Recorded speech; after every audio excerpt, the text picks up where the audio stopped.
I'm Noah, and you're listening to a new season of A Bite Of, where we take our current favorite pop culture obsession and enjoy it one nibble at a time. with so much hype. Do you like a new season? We've got a new season. It's this season. Yeah. There's a lot that's been happening. Yeah. And we're just really happy to be back behind these microphones in a new environment where if it sounds echoey, it's because we're still in the process of moving. So just don't come for us. Hi. Yeah. I'm trying. No, I know. Look.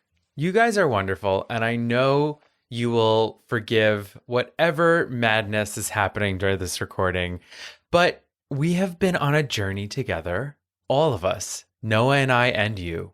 And here we are on this day. Yeah. Thank you for being with us and joining us for this newest episode, because it's been quite a while. You progressively got more like, this is an ASMR of meditation. Oh, do you want to hear me chew some gum and type? No. All right. Well, I can make it be that if you wanted to. No. That was my serious voice of thanking them for being on this journey with us. But thank you. New season, new property. New us. Yeah. No. New house. Yeah, new house. Yeah, so just a quick little life update. We moved, as many of you may have known that follow us on our personal accounts / A Bite Of. I think we mentioned it a few times. It's been mayhem, but we're here in a greenhouse, and like our house is green, not in yes, like, exactly. That always confuses people. They're like, wait a minute, what do you mean a greenhouse? Is there glass? Are you growing plants? No. Our home itself is green. With too many plants outside of it. Yes, and we are very excited to bring more plants into it for some reason. Yeah. Well, there's no plants inside. We late became plant daddies. I feel like people became plant gays at the beginning of the pandemic. We were like, well, it's 2022, so now's the time. Yeah, I mean, let all the plant gays go through the process of killing all the plants, and then we just get all of the how-tos and the correct ways to do them. Well, sort of. Can I just listen, everyone? So there's this plant app called Planta, and it tells you how to take care of your plants. And this is not sponsored. No. We're sponsored by no one, but if someone wants to sponsor us, please, we will gladly take a break and do a commercial for you. But anyway, I had a plant and I didn't have it in the correct environment, and then it died, and then I told the plant app that it died, and now I have a plant graveyard in my app, and it's very sad. That's fun. No, it's not fun. It's sad.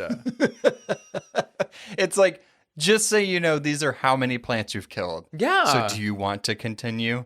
I have no choice. I have 3 other plant babies in my office. I don't want to harm anyone else. I've learned my lesson. Well, okay. Yeah. Here's to the greenhouse actually having more plants inside of it, and the sound quality of the episodes will improve by the next time you hear us. Yes, we will be working on this as time goes on, but we are too excited to be with you, so we didn't want to hold off anymore. No, and we always love doing the before you watch things before the next big property that we do, and of course, the next big one is Moon Knight. A new phase of the MCU. Phase. A new waxing gimbus. Waning gimbus. I should have researched moon phases. There are websites where you can go and then you can put in your date of birth and then it'll tell you what kind of moon you were born under and what that means about you. So mine was a full moon. Oh. That's saying a lot. I was a waning gymnast. I don't know. I was one of those weird in-betweeners. What? Anyway. What was it? God's thumbnail? That's the one where it looks like a thumbnail. Oh my god! Oh my gosh! Did you ever read "Papa, Please Bring Me the Moon" by Eric Carle? Absolutely not. It's so good. It has one of the best unfoldable pages ever in children's literature history. And this little girl's like, Papa, you got to bring me the moon. He's like, I got to bring her the moon. But if I does he put it in a bucket? No, he's just like panicked because he's like, I know if I'm going to say like, here's the moon, but she's going to look up at the sky and she'll be like, the moon's right there. You're a liar. But then like he works through some stuff and she's like, Papa, the moon is like a tooth. You pull it out and it grows back. No, it's not. Oh, because it goes in phases. Oh my God, you guys. He just doesn't give into the whimsy. Okay, also... He doesn't give into the whimsy. I have 5 different siblings, so we would never have any pop-ups nor books that folded outward because by the time it got to you, it was destroyed. Well, some of us purchased that book when they were in library school as a 20-something-year-old. Good for you. We still have it. I'll show you later. Oh, we do? Yeah. It's in this house now. It's in this house. It's the greenhouse. All right. Well, by the time I read that, hopefully I will know the phases of the moon because I'm pretty sure it's going to come into play with the new Disney Plus / Marvel MCU show, Moon Knight. Moon Knight. Yeah. No. Yes. You're already doing the Sailor Moon. Listen, he is the Moonlight Knight. I mixed the two. It's from Sailor Moon, Moonlight Knight, and it's also from Pretty Cure, a magical girl shoujo anime, and there was Cure Moonlight, and when I mix them together, they're Moon Knight. So get used to that, audience, for this entire season of Abida. So we were actually tasked with an interesting... Taskmaster. No. Oh. R.I.P. No. She's alive. All right, Taskmaster's alive. Never mind. She got the smoke up her nose. She's fine. Yeah. R.I.P. Natasha. Stop. I'm sorry. Okay. God. But don't forget. Too soon. It's always going to be too soon for Natasha to be gone. That's true. But don't forget Hearts for Yelena. We love Yelena. Yeah, the best thing that came from the death of Natasha was Yelena, but why did we have to wait for her to die to get Yelena? But it's fine. I'm not bitter about it, and the MCU is great. Oof, we're unpacking a lot on you all in this episode. But so this is a rare occurrence for us. Alrighty. Also Marvel, because there's no MCU history. There, usually when we do the before you watch, it's like this is the lead up to the show that we're watching / movie with this character. This is their journey in the MCU. Nothing. We got nothing with this one. It's a brand new, fresh character. It's also new for Marvel because they don't really, as far as the shows goes. I like that. Keep going with it. There is no show focused. I'm really trying not to say it on a fresh character. So this was kind of hard to do, but you know what we can do? Tell me. Look at the source material. See, we can do the research and look at the source material. It'd be very offensive if you weren't Italian. See.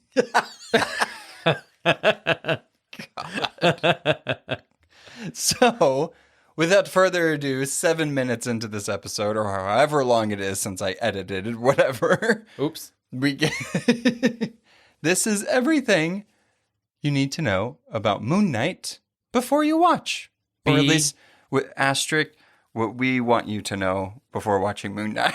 They're like, I'll tell you what, Derek, no, you don't tell me what I need to know before I watch the thing that I want to watch when I want to watch it on Disney Plus. You watch it however you want to watch it. On my phone, on my computer, on the TV. No, I mean prior knowledge. Oh, sorry. But also that. They're like enough. Okay, enough.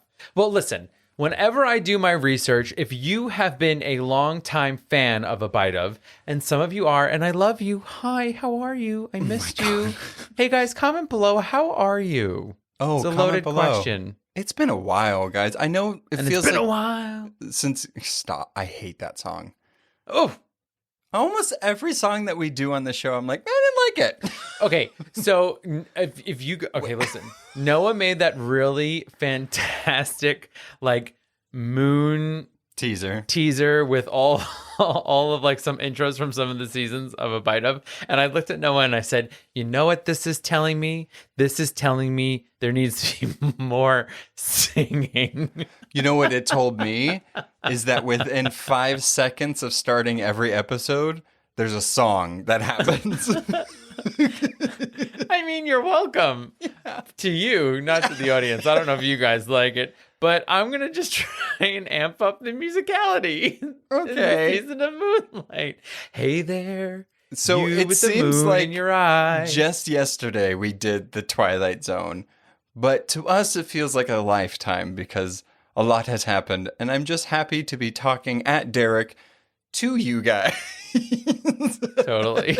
I feel that. So I'm excited. When Yes. Derek busted out the trading cards, I'm like, I'm so happy you have a Moon Knight trading card because who would have thought?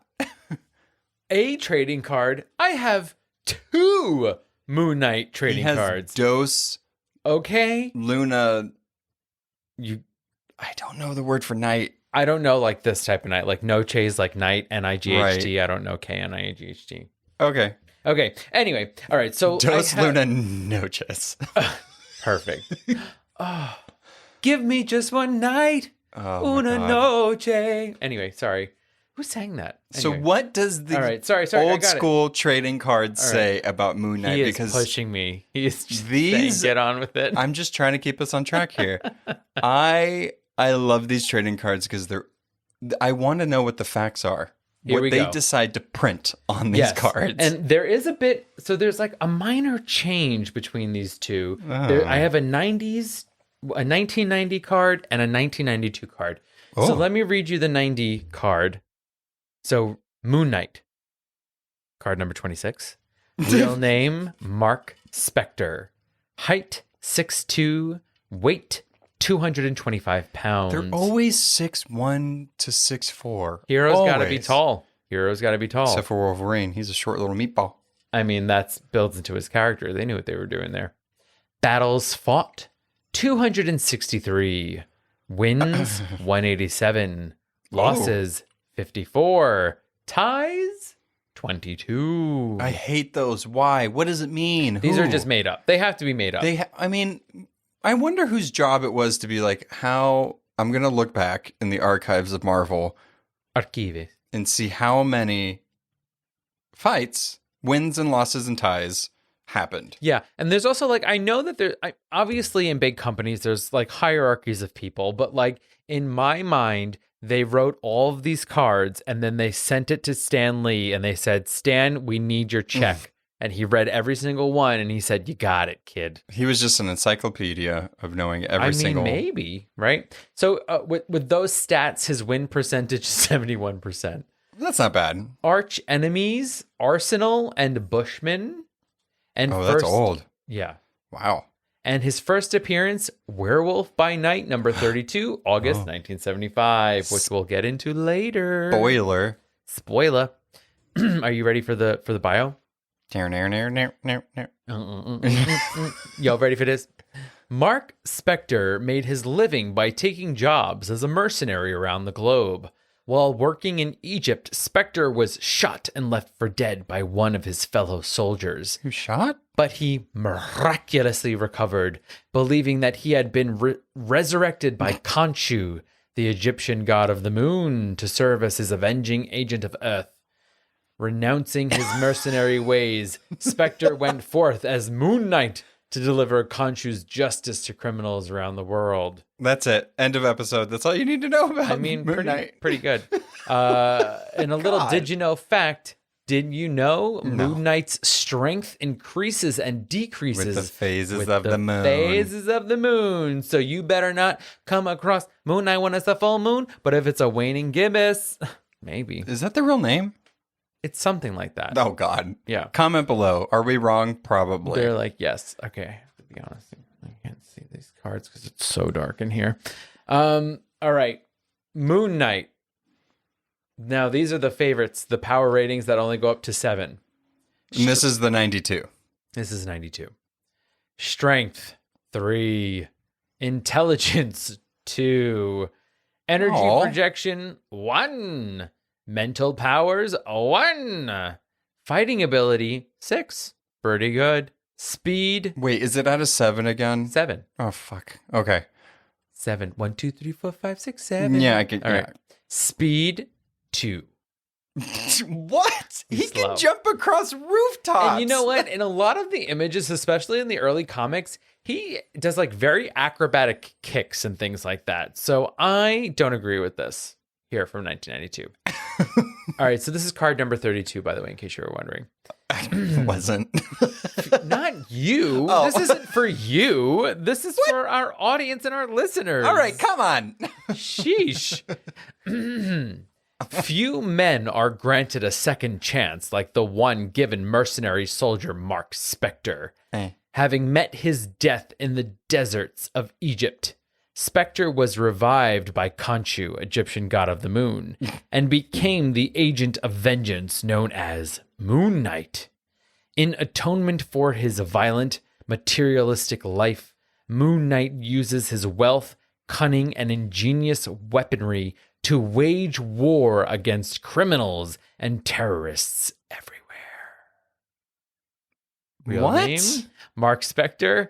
First appearance, Werewolf by Night, number 32, August 1975. And the quote from Moon Knight Volume 1, I've become a ghost, the moon's night of vengeance, and I've got work to do. No, absolutely not. He's got work to do. Absolutely not. He's got work to do. That is the worst quote I have heard thus far. He's got work to do.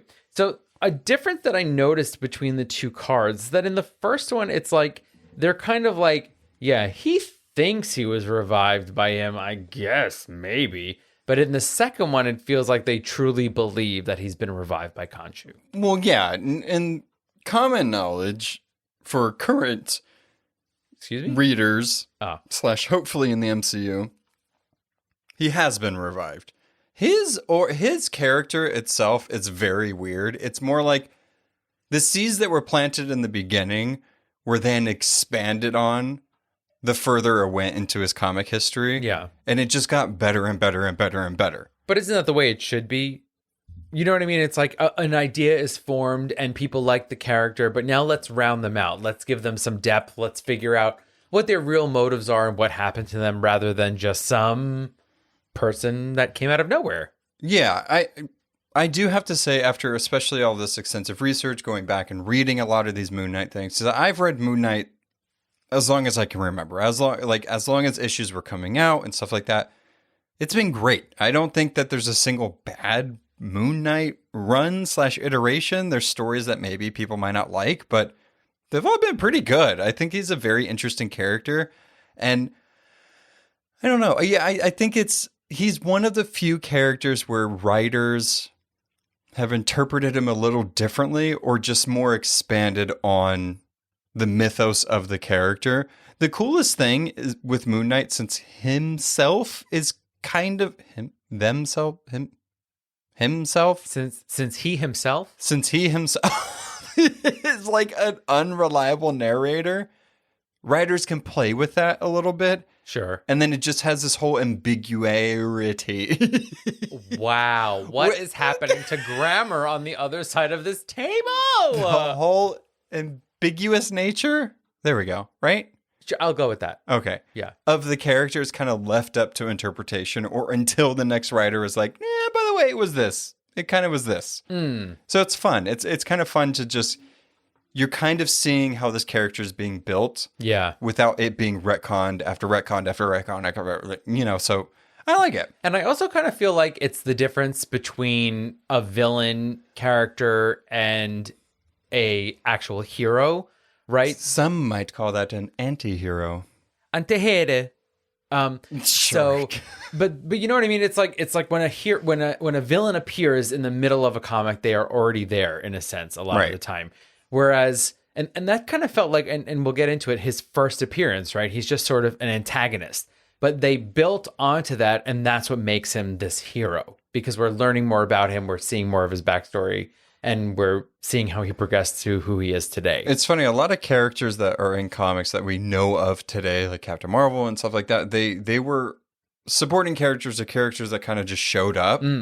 And a writer liked them, and they were like, you know what, I'm just going to keep going with this character. And then it just built and built and built and built.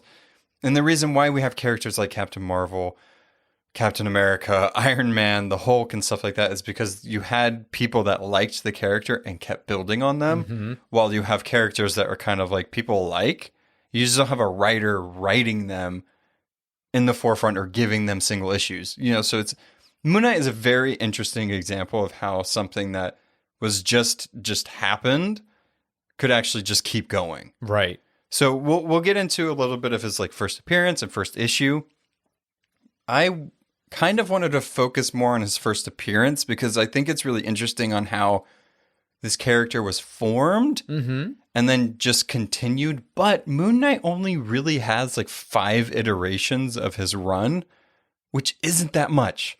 You know, you have characters, I think, who's just recent that's getting like a 70th anniversary. You know, all these superheroes are getting like 80, 90-year anniversaries, and Moon Knight is kind of like, I mean, I kind of came out in like the 60s, but I've only really had like maybe 78 issues or something like that. You know what I mean? It's like, because he just doesn't have a constant repertoire of writers that write him. And I kind of like that because it gives you, you know, if a writer wants to take the character, it's like they really have a story they want to tell with this character. It's not like the Hulk or Wolverine or, you know, any of those Batman where it's like you always constantly have to have comics being pumped out with them. So, without further ado, let's get into his first appearance because I feel like it's really going to play into a lot of stuff that we're going to get from Marvel in the coming year / 4 years. What a range. Who knows? There's lots of delays happening. So, Moon Knight, technically created by writer Doug, I'm going to butcher this name, Monek, I think, and artist Don Perlin. And the first appearance, as Derek said, was in Werewolf by Night, number 32. Side note, we're actually getting a Werewolf by Night Halloween special for Disney Plus. It makes me so happy. It's so cool because it's like in the same year that we're getting the Moon Knight premiere of him being finally in live action, we're also getting the character that he first appeared in. Yeah. Which I think is cool. And to make it even cooler is the very immensely talented composer Michael it's a Cauchino, I think that's how you say his name, who just recently crafted the Batman score, is actually set to direct it. So this is his directorial debut. So I'm super excited about it. So we're getting a Halloween special with Werewolf by Night. And the reason why I'm saying that is because Moon Knight came out in Werewolf by Night. Out of the closet. Yeah, out of the closet. So in issue number 32, and that's kind of the issue that I'm going to talk about now, it is absolutely ridiculous. Every comic that came out in the 60s, 70s, 80s, 90s is kind of just ridiculous. But I like this one because of how they tell the story. So this is a synopsis for The Stalker called Moon Knight. And how this comic is set up is it starts on the second night and then flashes back to the first night and then goes to the third night. So, in the middle of a seedy valley, the werewolf battles a mysterious costume figure known as Moon Knight. Armed with silver weapons, the Moon Knight attacks the werewolf. He slings 3 crescent-shaped throwing moons, ? Because they call them like, they're just like darts, but I'm like, they're moons. They're clearly moons. They're clearly moons. Why are you calling them darts? They have no fins. Yeah, when they're sticking out of his chest, they're moons. Exactly. He like beats the crap out of this werewolf in this alley while people are just kind of walking by. Who, by the way, is a 19-year-old. Yeah. Who, the werewolf? The werewolf. Yeah. He's young. He's young. But this random guy dressed in all white is throwing shit at him, sticking stuff into his chest and punching the shit out of him. So after he gets punched a few times, the werewolf decides to reflect on what brought him to this moment. I will preface this with, there is an amazing Telltale Games Werewolf by Night that you should play. It's amazing. It's based off of this. Also, these comics are pretty good. And a lot of this is like kind of reflecting back and then bringing up to it. It has a lot of family ties and supernatural stuff. If you like werewolves and vampires, aka like Twilight type stuff, you'll like this. Like the monsters that go bump in the night, Dracula, Frankenstein. Asterix, listen to Abide of Season 1. There you go. You got it. So as he reflects back to the first night. The last evening, Jack transformed into a werewolf. That's our main protagonist here in Werewolf by Night. He transforms into a werewolf during a Let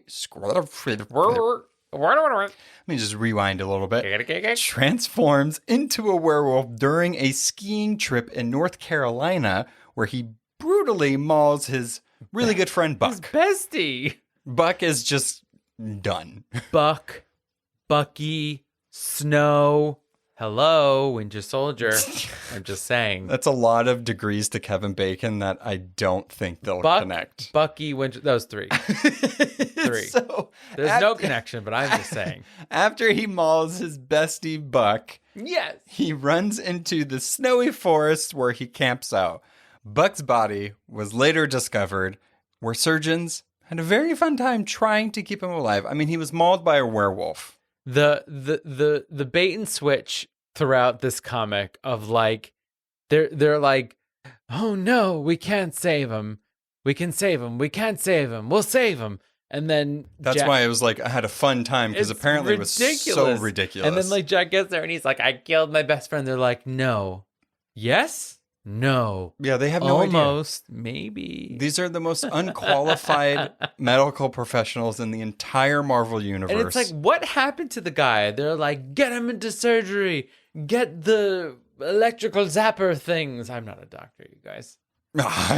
Neither are they, apparently. Yeah, it's just so the whole hospital scene was so confusing and dramatic. It was ridiculous. That's the thing about these like 60s and 70s, 80s comics is that it's like so dramatic for no reason. Like, okay, his friend was mauled by his other friend. Just come on. And we spent a lot of time in the hospital in this issue without the main character, aka Jack, aka the werewolf. And there's a lot more in this comic. The thing about I love reading old comics, not for the misogynistic nature of them or just anything else, but they have so much exposition that is hilarious to look at. I also just want to mention, so we see this in this Werewolf by Night issue, and we see this in the official first Moon Knight issue. When you're reading it on Marvel Unlimited, there's actually a warning beforehand that says this previously published content includes negative depictions of people or cultures. Yep. These stereotypes were wrong then and are wrong now. Social change is a journey, and we must acknowledge where we've come from to build a more inclusive future.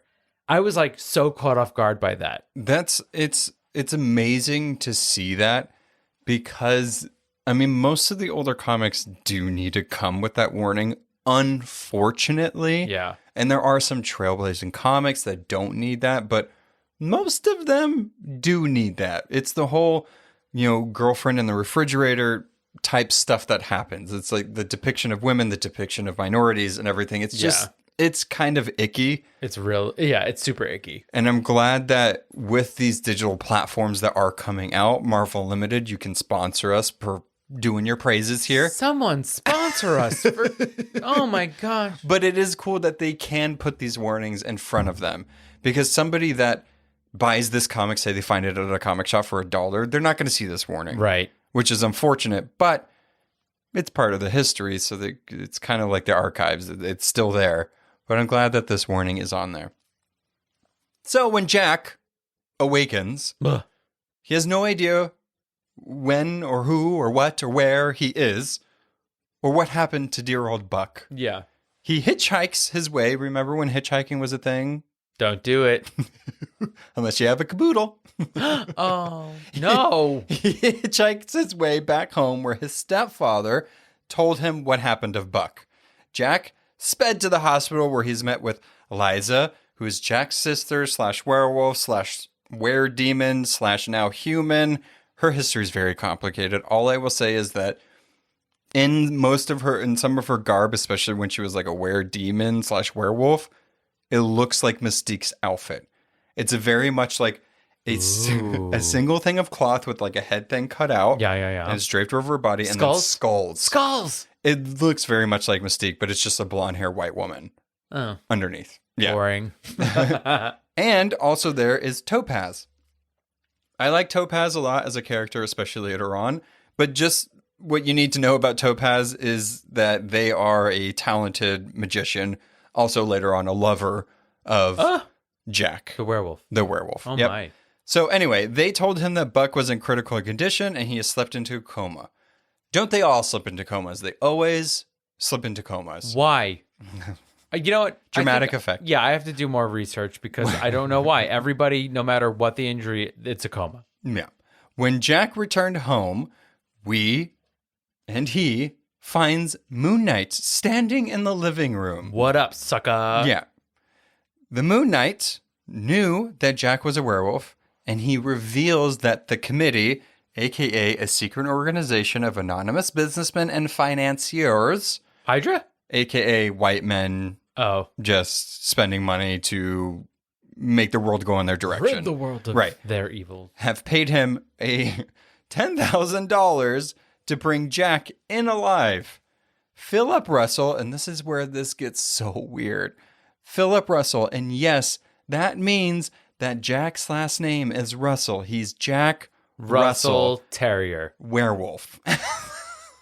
So Someone knew what they were doing. Did they?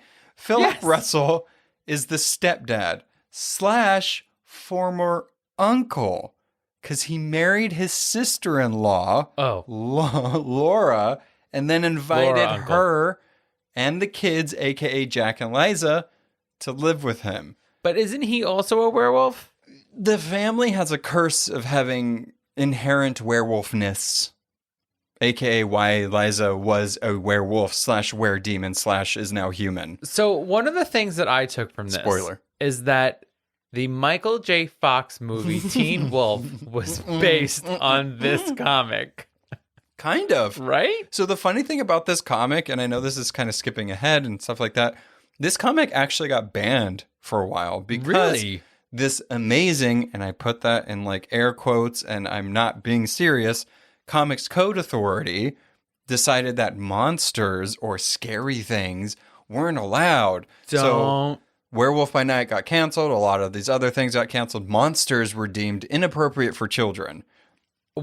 Whatever. What? Don't even get us started on Are you gatekeeping my comics right now? Don't even get us started on censorship of material and what these freaking idiots decided what was okay for kids, i.e. anybody else to read. Whatever.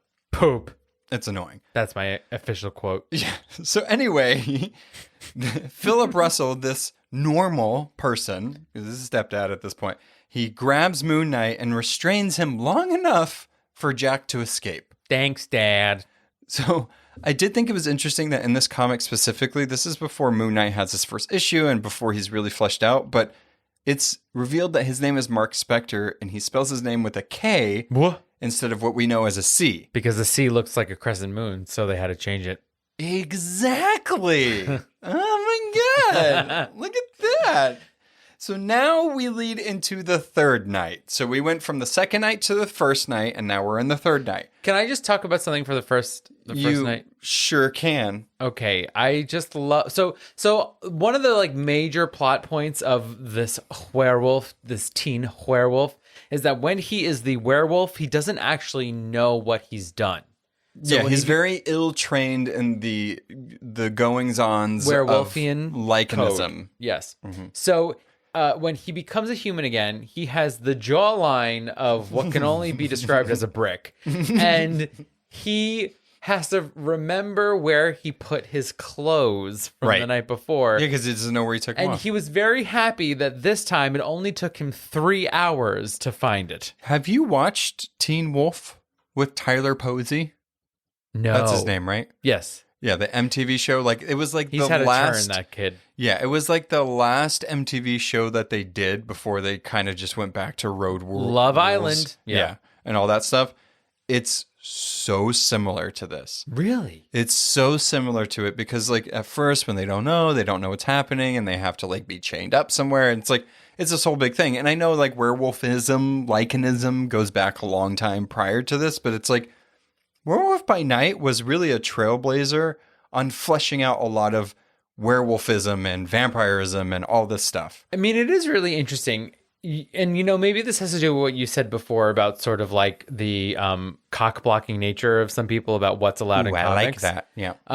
Comics Code Authority, cock-blocking. Cock-blocking. And so I feel like it was interesting for me to read this because when you see something like a werewolf in Marvel Comics, it's kind of mind-blowing in a way. And you're like, I did not expect this at all.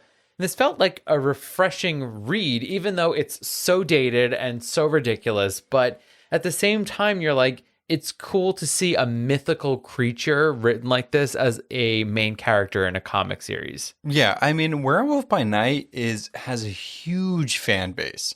Huge fan base. And you wouldn't think that it does because it's like, it's a comic about a werewolf, but it is really good. I would really recommend. I know we're kind of spoiling this number 32 issue where we're with Werewolf by Night. Oh my God, that's very hard to say. There's a lot of woo woo woo Whoa, whoa, whoa, whoa. in that one. But I would, if you like kind of the monstery stuff, I would read it. It Yeah. has a lot of supernatural things. If you even like the show Supernatural, you'll like this comic. Can I just read the opening You've said that like monologue, 5 times right now, but sure. please? I always ask permission. Yeah. Guys, do you give them permission? They said, sure. I'm a polite co-host. Sure. I just I love the inner voice of Jack, aka the Werewolf by Night. Jack Russell. Jack Russell. He's like very Brooklyn, which is hilarious. He says, Even though they're in Los Angeles. even though they're in Los Angeles, I don't understand it. And they went skiing in one of the Carolinas, and he hitchhiked back to Los Angeles Yeah. to get to the hospital where his friend is, even though he mauled his friend on the skiing trip in one of the Carolinas. Yeah. What? It doesn't make any sense. Do not think about it. Okay. Keep going. But he goes, tough, I usually ain't. But when the full moon pokes its ugly puss into my life, Ew. I turn into the werewolf. And nobody messes with a dude dressed in fur, claws, and pure mean. So why didn't somebody tell that to the stalker called Moon Knight? Is this West Side Story and this? That's what he sounds like. True or false? They also, I believe it was Topaz, that when it's talking to Jack Russell, they like talk about how they have the wolf cooties and stuff like that. It's very weird. Oh my God. I love reading old comics because of language like that. It's so dated. It's so stupid. Yeah, it's ridiculous. I just had to share that because it just, I couldn't handle it. I couldn't. All right, on to night number 3.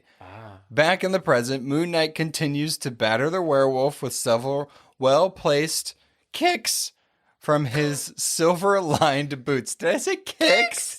Kicks! Noah's voice, who is usually a deep bass, just went up like 12 octaves. I don't understand why. You're welcome. So, silver-lined boots. And the reason why I specifically want to say silver-lined boots is they made this character, Moon Knight, these creators, they wanted to have a good antagonist for a werewolf. Right, sure. What are werewolves allergic to / their weakness? Silver. What is also silver? The thing that gives werewolves powers, the moon. The moon. Moon Knight, silver. He has a bunch of silver things. Superman from Krypton is allergic to kryptonite. That makes no sense, but sure. I'm just saying, it's like similar though. While Moon Knight continues fighting the werewolf, his partner, Frenchie, who we'll get into later, Frenchie goes to Westwood Hospital and abducts Liza and Topaz. Just abducts this woman that's a werewolf and also a magician. This guy that's a pilot just takes him. But he's French and Right. he has a mustache. Moon Knight finally renders the werewolf unconscious and begins dragging him towards the helicopter. That's pretty much where this ends. There's some stuff that goes on outside of this that has to do with the other 32 issues leading up to it. But all I'll say with this is the 2-part story continues into number 33 when Moon Knight realizes that Russell, Jack Russell the Terrier, is actually a victim rather than a monster and decides to help him and Liza and Topaz. So Moon Knight does have a change of heart, even though he was hired by the committee for a measly $10,000. And that, though, is the seed of our friend Moon Knight, right? Of this man who was hired to do bad, but then turns around and helps to do good. Yeah, in his way, in Moon Knight's lunatic way, he does decide. Lunatic Exactly. moon. Uh-huh. Moon We can bug? just call fans of Moon Knight loonies. You know, why not? Why not? Go I don't for know it. if that's a bad word. Actually, I don't know. Probably No. not. Loonies is bad. Looney also, Tunes. Moonies is bad. Oh, Moonies is a cult. ooh, Yeah. Moon Knight. No. But still, I'm just saying. So we can't call them anything. We can call them Oscar Isaacsons. Exactly. Yes! That's fine. So that was the seed. Moon Knight does appear again in Werewolf by Night. Occasionally, I think in like issue 37, he appears as like a vision to Russell and stuff like that. Vision? There's a lot that goes on. Watch your words. Not WandaVision. Stop it. It's not getting a second season. Everybody should know that. That's fine. That's fine. She can move on. It was perfect the way it was. It's fine. So, but that's what Doug Monek, whatever his name is, Monek.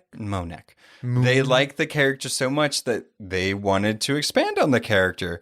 And with Bill, and I can't say these names, guys, these, for some reason, these 60s, 70s, 80s comic book writers / artists, they have weird names. If it's not Stan Lee, I don't know what it says. Wow. But anyway, Bill Sienkiewicz, they are the main creative team that brings Moon Knight in to #1, has him in Strange Tales. He's all over the place. So just to give you we're now brought to fleshing out Moon Knight's origin. So we have a Chicago native, a son of a rabbi, Spectre, trained most of his life as a heavyweight boxer. But eventually he becomes a Marine and ultimately a soldier for hire. He has gone through a lot of things in his life. Such as the tale of anyone. In his mercenary career, he befriends a French pilot named Jean-Paul Ducamp. Bonjour. Who he gives the cringy nickname of Frenchie. Who is the French guy from Falcon and Winter Soldier? Huh? The leaper. Yeah. The leaper. That's what you used to say. Yeah, the leaper. Yeah. Not the same, but still. No, because French. this guy essentially is his French Alfred. Oh, totally. Yeah. 100%. So Spectre ends up taking a job in Africa for mercenary Raoul Bushman.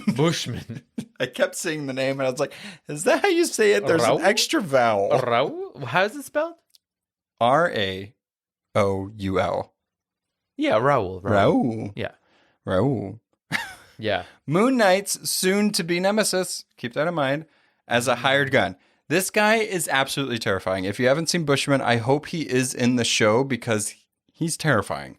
He paints paints a white, terrifying face on his face. And I quote, "That is why I had my face tattooed into a mask of death. I have become an almost mythical figure of terror." No, he's just absolutely insane. And he has like razor sharp teeth. This guy is a maniac. If they ever expanded on him more, he would rival the Joker. He's just does not give a shit. Yeah, he's like, I'm going to kill people. I don't care. Yeah. So while in Egypt, the two came across a Dr. Peter Halloran, I believe is how you say the name. It sounds very Star Warsy. And his daughter, Marlene. Hey. Who just had discovered an ancient temple in an archaeological dig in the desert. Sure. When Bushman hears the temple has treasure troves of the gold, he kills a bunch of innocent civilians and also the doctor himself. R.I.P. Bushman's murder of an innocent angers Spectre, so he fights him, but Bushman defeats him, obviously, and leaves him to die in the desert. And it's there that things get a little supernatural. Dying in the desert of Egyptian sands. I should have said dying in the Egyptian sands, but it's a desert. I like Desert of the Egyptian Sands. Thank you. It sounds very Aladdin-y. The acolytes of an ancient Egyptian moon deity, Khonshu, took Spectre in. They spirited him away to Khonshu's temple, where Spectre's heart stops. While dead, he meets the spirit of Khonshu, who grants him life again, as long as Spectre becomes his champion on Earth. There's always a catch. There's always Shazam gives Billy Batson powers, so therefore he has to be the champion of him. But part of this deal is that, girl, you better wear this cape. Yeah. Okay. I got a hood on this statue. He agrees to the terms and returns to life. Spectre then covers himself in the white shroud from the temple that just happened to be in this ancient tomb. That is perfectly preserved. Exactly. That is not falling apart once he puts it on. Sorry. Magic. That was my drink. If you hear ice clink, it's my drink. Oh. But Happy yeah, Thursday? it's like Kevlar or spandex. It's already just completely made for crime fighting. We don't need to know more. That's it. Yeah. So this was his first ever costume. He just puts it on. He has like pretty much just like underwear on and like no really shirt on. And he just has this cape moment going on. That sounds like a party to me. Yeah. Thus becomes Moon Knight. Eventually, he takes his vengeance on Bushmen, like impaling him and tearing off his face, and then embarks on a heroic adventure. Using the small fortune he made as a mercenary, Spectre then heads to New York City, as any Marvel superhero ever did. Yep. They only go to New York City unless you're in the West Coast Avengers, and then you go to the other coast. This becomes his home. This is where Moon Knight operates. This is where we're going to see him in the show. It's in New York City. Obviously, we could possibly, maybe, probably see other heroes in there now that Daredevil's definitely canon. Who knows? At this point, Moon Knight creates his 2 new personas to infiltrate the different classes and crime levels of New York City. Moon Knight's first personality is a millionaire playboy, Stephen Grant. And this is where people start comparing him to Batman. I agree. There is a lot of similarities, but Batman doesn't usually tear off the face of his arch nemesis, except for shooting him in a playground that one time in that one Elseworld story. They're very similar in that they have a side of them or an alter ego that is a playboy millionaire, and then by night they go out and fight crime. That's where the similarities And they both have butlers. Ish. And I don't think Frenchie's going to be in this new iteration. And also I feel like there's the Batmobile and there's the moon copter. Don't even get me. The helicopter makes no sense. In the newer iterations, the helicopter doesn't even have the spinny things. Oh yeah, I know. It looks just like a moon. ship. Yeah, but like if there isn't a moon copter in this show, I'm There's not. boycotting the MCU and never talking about it There's again. probably absolutely not any of them. How dare you? Stephen Grant, playboy millionaire. Remember that. Remember. He uses his wealthy identity to infiltrate the elites of New York. So this is where the kingpins of the crime bosses would be. He also creates the personality of Jake Lockley, a cab driver whose ear is a bit closer to the ground. And both identities end up serving Mark Spector, the OG personality, great when he is Moon Knight. So that's more or less the origin of Moon Knight. He's a mercenary. He goes and helps a lunatic in the Egyptian desert, gets pretty much killed there and left for dead. An Egyptian god is like, oh, I need a champion. So here we go. Here's a guy that apparently has like a weak mind. Let me take him. And then he becomes the Fist of Khonshu. That's pretty much where that ends. In newer iterations over the years, Marvel has revealed that those Moon Knight personalities that I just talked about were actually part of Mark Spector's DID, dissociative identity disorder, which gives a little more depth to the character and separates him from the likes of Batman or any other character that's kind of like a vigilante at night. That's what's so interesting about reading this first official issue of Moon Knight is that you like going into it, he has DID. You're like, oh my gosh, this is crazy. But in the original issue, you literally turn the page and he's like, oh, I just made up 2 characters and that's it. So I like it makes sense for the character for how they were writing it. You know what I mean? Like, it's like, oh, he wants to like know where all the crime's happening. It's like, oh, okay. But then it's interesting that they built on that. But I feel like there really isn't any explanation. Oh, no, there's absolutely not. Right. You literally turn the page not. and he's just like, I made up 2 characters, Stephen Grant and Jake Lockley. We're going to fight crime. We live on Long Island. I'm like, all right, I guess. They do live on Long Island. It's so weird. You know who else lives on Long Island? Anthony Stark. Tony Stark. Baby. Stony Stark. He's back.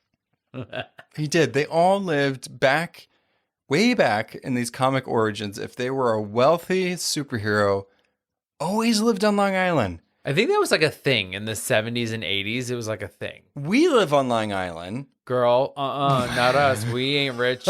Now the rich people are living in the city. What happened?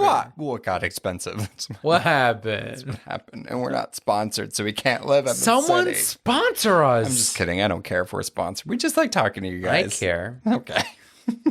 So anyway, they over the years it was written. It was kind of like almost not. I don't want to say retcon, but more built upon.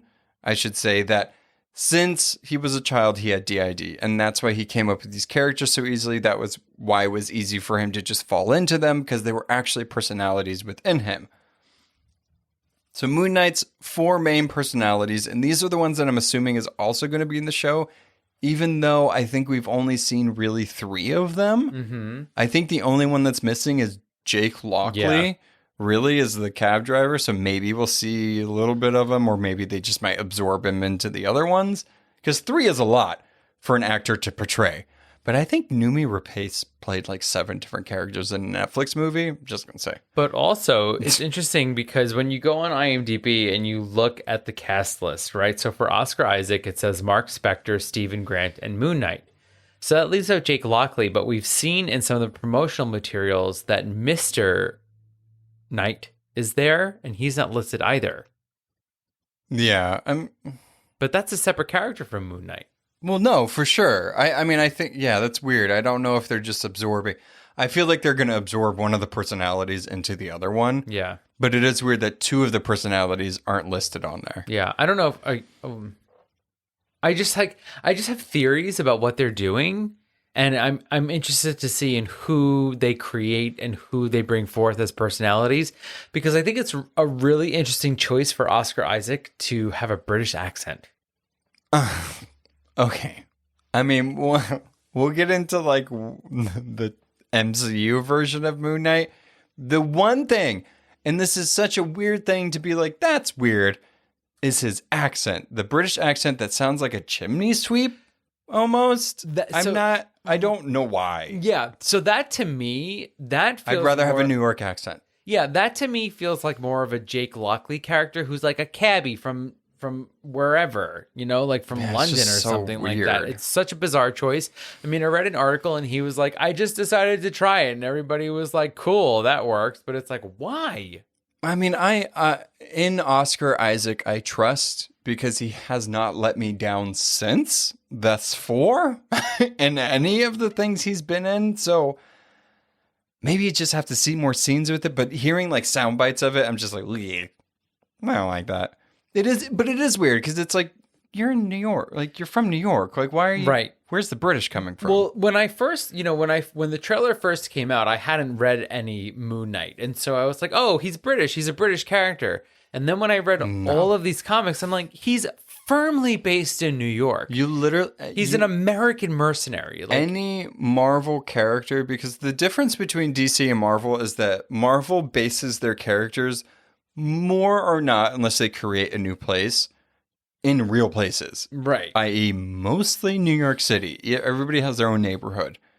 DC has completely made up things, so people can be whatever they want. Metropolis. Right. So, yeah, he's in New York. Everybody kind of knows he's in New York, but maybe because Egyptian god, this person that seems to be like a gift shop owner, like a gift shop worker in some Egyptian museum / maybe in actual Egypt, it would make sense that a British person would be closer to Egypt. I don't know. I have no idea. It's very confusing. Yeah. But let me talk about his 4 main personalities that we've seen in the comics.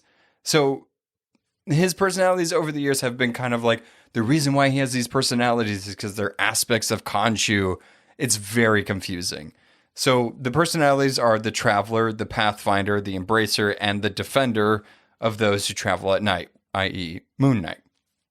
However, over the years, Spectre has developed other personalities aside from the main 4.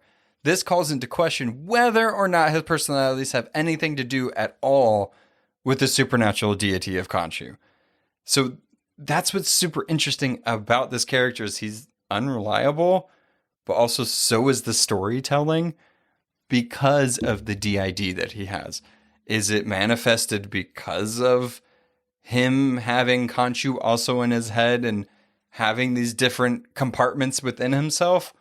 or did he act, you know what I mean? So it's like, did it just manifest it and amplify it, or did he always have it and then it's just something that he battles with? So I think it is interesting, and every comic run has kind of played with that a little bit, which makes it kind of fun. As far as his powers go, I know we're getting to his powers a little late. It depends. What are his powers? He doesn't really have any. He has crescent darts or whatever. Well, those aren't powers. That's equipment. How dare you? It's Batmanian. Well, he has the typical vigilante power set, meaning he's strong. He can jump really high and far, but depending on what you're reading, and I think they're going to kind of lean into this in the MCU, when there's a full moon, when the moon is brightest and strongest, he is at the peak of what he can do. Almost like super soldier serum-y. Like Captain Planet. Captain America. Yeah. Right. Right.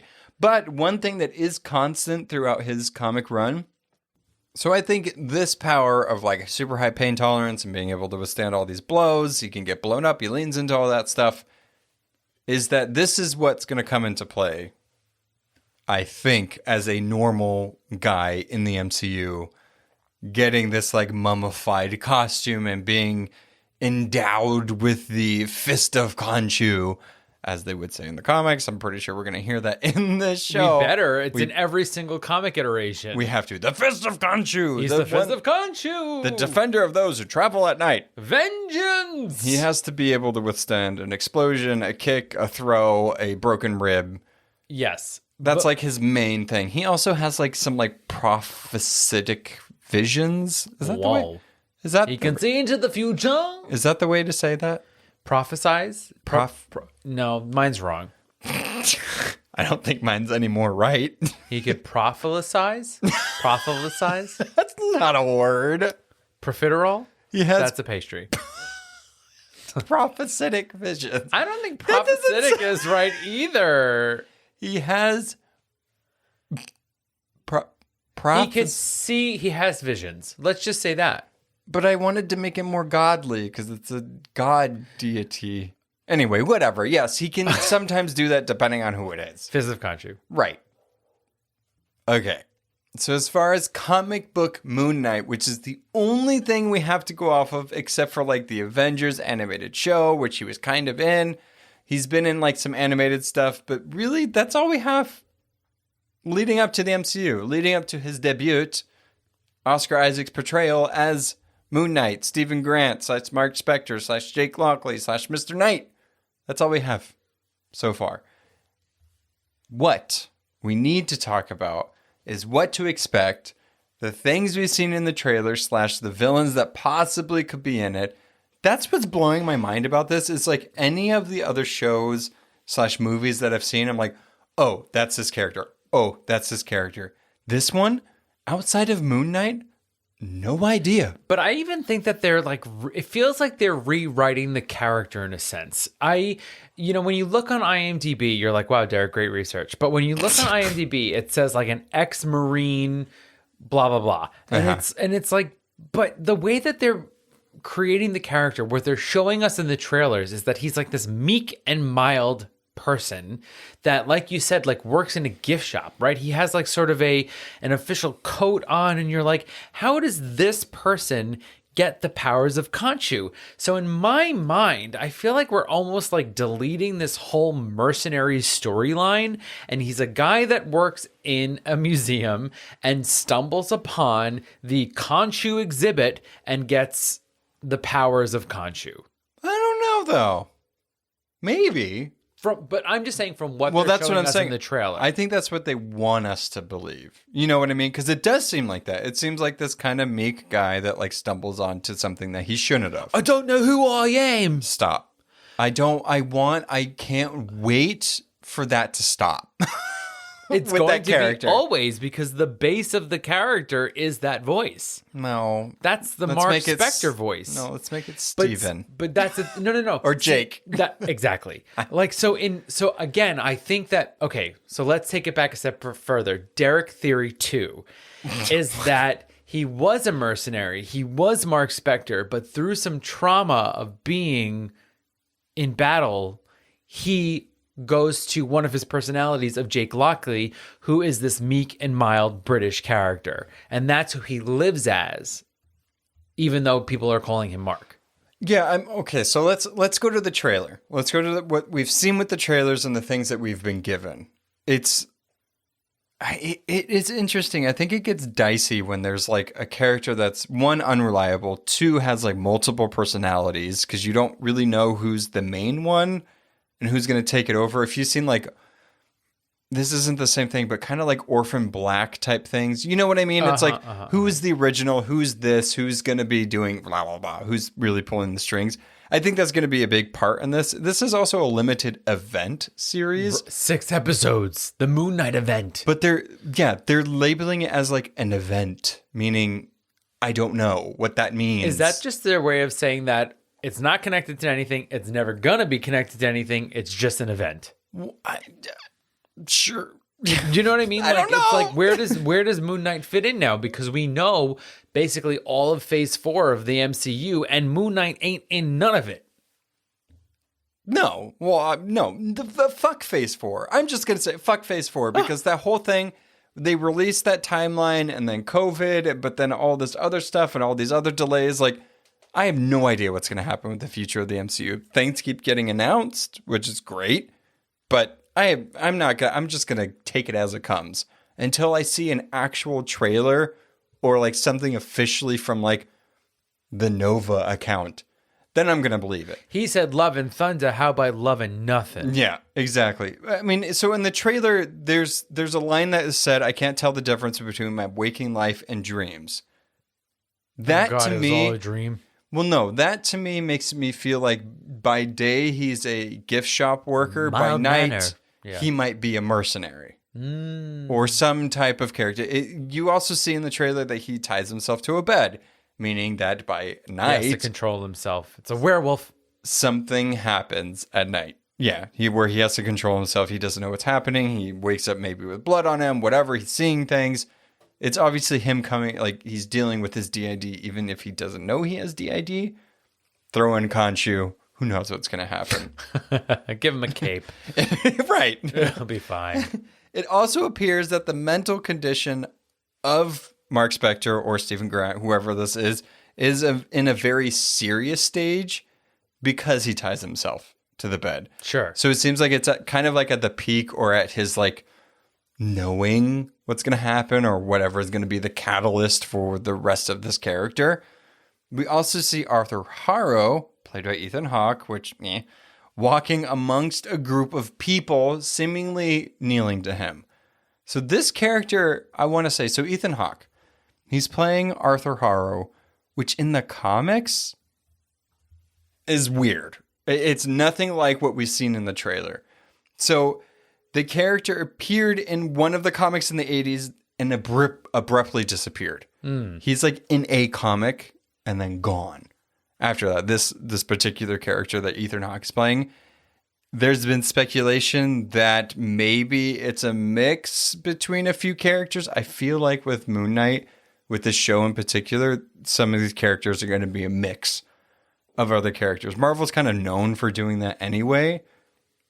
When you have a brand new character that really nobody knows about, I feel like they're going to just have heyday. Just have a field day with doing that. And I think part of the thing is that what's alluded in a lot of the comics is that the followers of Khonshu can sometimes be seen as a cult, right? So it's kind of like Moon Knight is one fist and then Ethan Hawke might be the other fist where there are followers and devotees and things like that. Funny you should say that. Do you know that one of his rivals is the Sun King? So you have Moon Knight, Sun King. I only knew about Hunter's Moon. Yeah. Who was the other fist of Khonshu. So, which makes sense. Like, you have two fists, usually. Mm-hmm. So you have two fists. But I feel like, personally, that Ethan Hawke is a adaptation of the Sun King, which is the opposite of Moon Knight. It seems very much like he's interested in Khonshu. He's interested in that. He's the polar opposite. He's like the worshiper of Ra, which is the opposite of Khonshu. Yeah. Exactly. So I do want to say there was an interview with Seth Meyers where Ethan Hawke mentioned that the two foes will be conjuring ancient gods, plural, Plural. and likened his antagonist to cult leader David Koresh, Ugh. who, whatever happens, there's going to be a proper showdown. So I feel like it's kind of like the light and dark, where it's flipped with Moon Knight, where the dark is actually light and light is actually dark. Okay, but then let's talk about Anton Mogart. The late Anton Mogart. Anton Mogart is the character. Well, sorry. Yes. The actor who sadly passed away. Ulel is the actor, but he plays a character, Midnight Man. Yeah. Midnight Man is like an art thief. So again, this leads back into our theory of there's some sort of museum moment happening. I absolutely think there has to. Yeah. So well, that makes sense. He's a gift shop worker. Right. Yeah. So there's two adversaries here, both dealing with either the sun or the moon or the midnight or the nights, or they're all connected. Midnight Sun. Right. Listen to our first season. Did you like Twilight Midnight Sun? Well, do we have a podcast for you? Not. Turns out we didn't. Yeah, listen to that and find out how much we didn't like our very first property we covered. But that's what made it fun. Yeah. But I think there, of the like 6 people that are listed on the IMDb page, like we're not familiar with half of them. So especially for this brand new character, we have no idea. They've literally, and this is like a pun intended, they've kept this so much under wraps, which is an amazing Disney Channel movie about a mummy. No, Under Wraps. Or In the Dark. What's that? Just night, midnight. I was giving you another pun. I thought you were doing a Disney Channel movie, No. which I was like, that's not one. I You were know like, them how all. dare you? Yeah. I was like, no, you mean, are you afraid of the You dark? meant Xenon? Girl from the 31st century? Exactly. Yes. I love those Disney Channel movies. Anyway, they've kept this show so much under wraps, i.e. Egyptian god, mummy, got it. I'm with you. Explain the I joke. loved it. So that means it was funny. Mm-hmm. Then we have no idea what's happening. Again, I feel like a lot of these characters are going to be mixes, except for Midnight Man. And I feel like that's the only one we know where it's like Midnight Man really has no comic book history. It's like, he's an art thief. He steals things. He has a mustache. That's it. And Moon Knight is like, stop it. Don't you dare. Yeah. And there's one other character. There's technically 2, but there's one main one that I've seen. No. Not Donna. Poor Donna. I don't know who Donna's going to be. Donna is just going to be Donna. She's going to be there. But May Kalamaui? Yeah, Kalamaui. Kalamaui is played by it. No. I'm getting their fictional names and their real names mixed up here. So Layla Lafoy. Oh my God. Layla El Fowley is played by May Kalamaui. Yeah, okay. I'm glad you can say it. I can't say it. So anytime we have to say it, you can say it. I absolutely will. Okay. I feel like, so that character does not exist at all in the comics. It's definitely going to be mixed. Hello, she's the curator of the Egyptian wing of whatever museum he works in. Did you see recently, and this might be a spoiler, cover your ears if you don't want to hear this, but there is a still that came out with Oscar Isaac as Moon Knight, Stephen Grant, Jake Lockley, whatever, in what looks like an archaeological dig with this character. So, if you remember what we just talked about in the origin. So she's the Missy. The daughter. That's there with the guy that gets killed and blah, blah, blah. I feel like she's going to be a mix. It would be amazing if it tied into Werewolf by Night, is that she's kind of like a Topaz character. Ooh. You know what I mean? Like she's kind of more than she seems. She's like an Agatha Harkness, but really just kind of like the nosy neighbor at first. You know what I mean? I will say one of the things I loved about the Moon Knight comics when I was reading them is that they do not shy away from sort of mythological creatures in the sense of werewolves and even vampires. So wouldn't it be cool if even maybe she was a vampire? I would love if she was a vampire. If she becomes his Reese, who's kind of like his second in command during the most recent run of Moon Knight. Midnight Mission. Yeah. The Midnight Mission. Yeah, absolutely. Yeah. There's a lot that's going on with this, and there's a lot of speculation with this. Any iteration of Moon Knight that you read, especially within the last like 15 years or so, you're going to find something that you like. The most recent by Jed MacKay, I cannot stress. If you've ever read Saga, you know how perfect that comic is. I feel like Jed MacKay's Moon Knight is the Saga of Image Comics. It is so good. Yeah, I read probably 6 different Moon Knight runs, meaning like either the 1 through 5 issues of each of them, and that was my favorite. It's so good. It makes you, it digs into the DID of the character. It digs into what this character is about. It really sits with Mr. Knight, which isn't really a personality that writers like to sit with, because he's almost like the detective, the smart one, the chess player of Mark Spector. It feels very PI, private eye. Exactly. For sure. And it was cool to kind of see this weird, like, he's kind of setting up a thing to help people that, quote, travel by night, but also playing a game at the same time. So you're not sure who to trust. I don't know. It's amazing. There's vampires in it, aka Reese, which is amazing. Mm-hmm. But it's so good. If you have never read a Moon Knight before, I would recommend just reading Jed MacKay's, because they catch you up on a lot of like, this is Moon Knight. This is why he is the way he is. Let's go. And also mental health. He sees a therapist in every issue. Which is really cool. Jeff Lemire's run, and Bendis is a little bit, Brian Michael Bendis, but Jed MacKay. I would say Jeff Lemire and Jed MacKay really take care with the mental health that this character deals with. Yeah, and I mean, Lemire's really jumps into that. He's literally in a hospital. It's so much about the character. The thing that I'm most excited about the show, and this is where we're going to kind of talk about our like excitement for this character and like where's the placement in the MCU for this, but I'm excited for this because of what I've heard of these actors and everything, is that this is a character study. It's almost like a POV of a character that we haven't gotten before. Yeah. I would say that maybe Falcon and Winter Soldier was the closest we've gotten to almost a character study, but a lot of stuff fell apart with that one. But this one is like how this character accepts the DID that they have, accepts how to deal with it, and what happens with that. I think it's exciting to see a character that's untethered by anything else in the MCU at this moment. Absolutely. And this is their origin story in an MCU show.